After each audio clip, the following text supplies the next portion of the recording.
Shalom, selamat pagi Bapak Ibu Saudara sekalian. Selamat berjumpa kembali dalam santapan rohani kita dari Gereja Toraja Jemaat Silo Campagaya, Klasis Makassar Tengah. Edisi Rabu, tanggal 14 Februari tahun 2024. Sebelum kita membaca firman Tuhan, mari kita berdoa. Terima kasih Tuhan untuk hari baru yang Tuhan anugerahkan.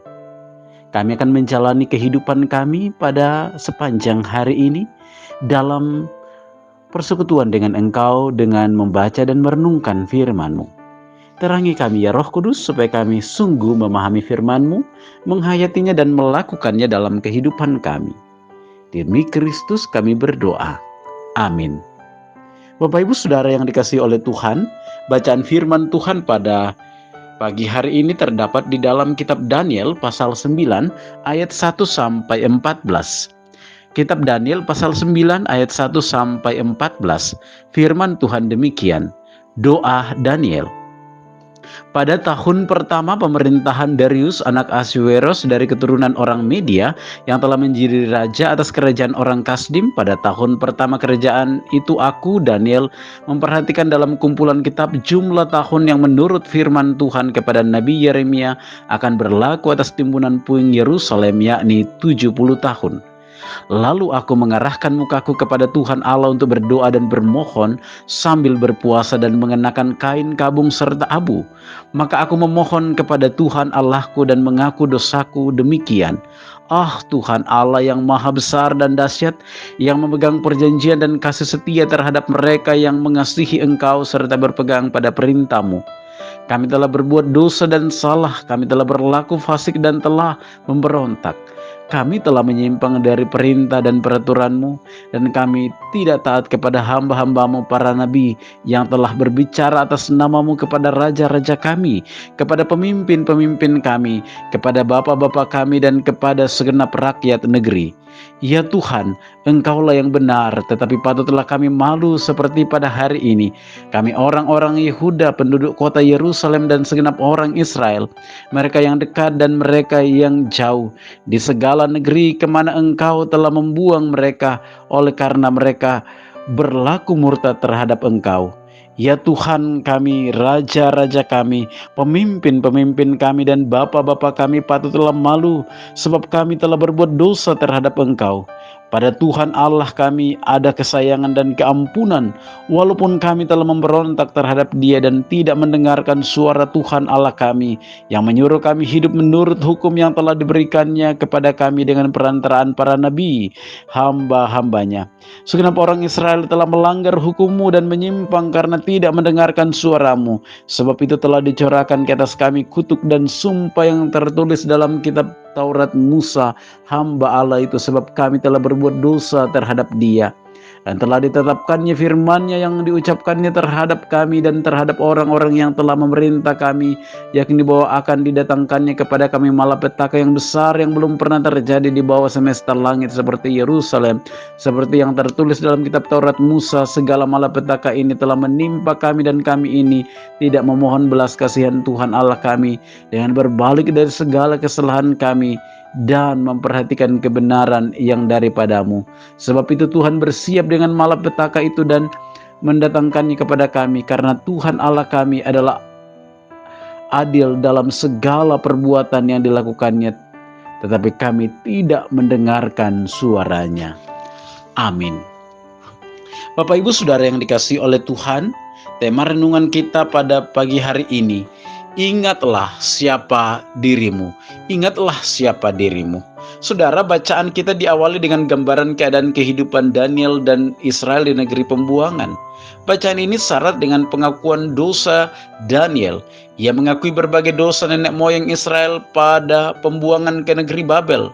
Dalam kesadaran dan perasaan terpuruk, Daniel berdoa kepada Allah mengaku dosa. Tidak sekedar berdoa, tetapi dengan berpuasa dan berpakaian kain kabung serta abu. Namun mengapa Daniel menggunakannya? Saudara, berpuasa, berkain kabung serta debu merupakan tanda dari sikap merendahkan diri dan tanda penyesalan kepada Tuhan. Bahkan Abu menyimbolkan betapa kecil, rentan dan rendahnya manusia di hadapan Allah. Sebagaimana manusia berasal dari abu atau debu tanah. Dengan kata lain, Allah itu maha besar dan begitu dahsyat.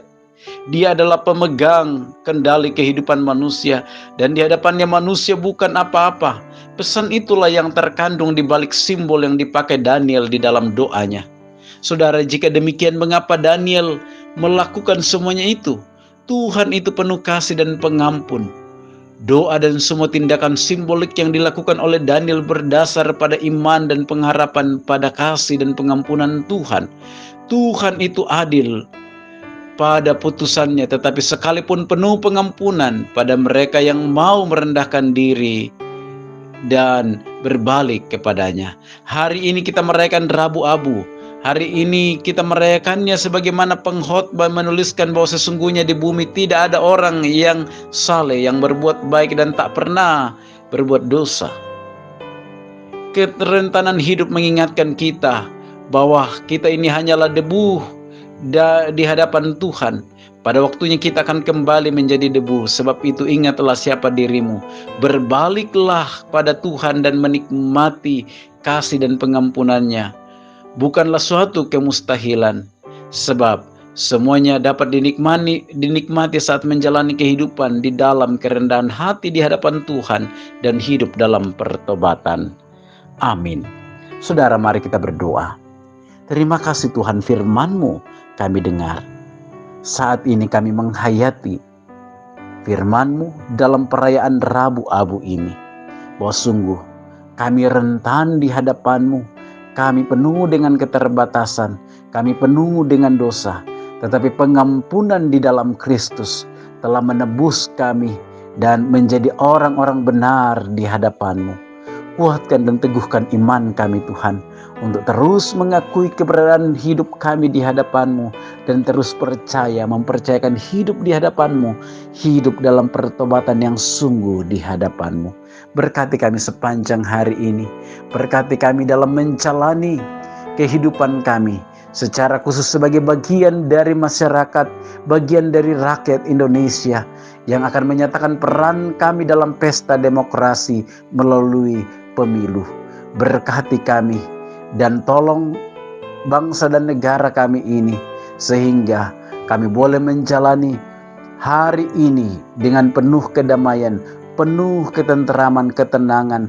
Kami boleh memilih wakil-wakil rakyat, boleh memilih presiden dan wakil presiden kami dengan penuh hikmat dari Tuhan. Bapa dalam sorga, sepanjang kehidupan kami hari ini kami pertaruhkan dalam tangan Tuhan. Kiranya kami semua hidup di dalam kasih dan pemeliharaan-Mu. Ini doa kami, pengharapan kami. Di dalam nama Tuhan Yesus kami datang mengucap syukur dan bermohon kepada-Mu. Amin. Demikian persekutuan kita pada pagi hari ini Bapak Ibu sekalian. Selamat menikmati hari baru karunia-Nya, selamat menjalani dan berkarya pada hari ini. Tuhan Yesus memberkati kita sekalian. Shalom.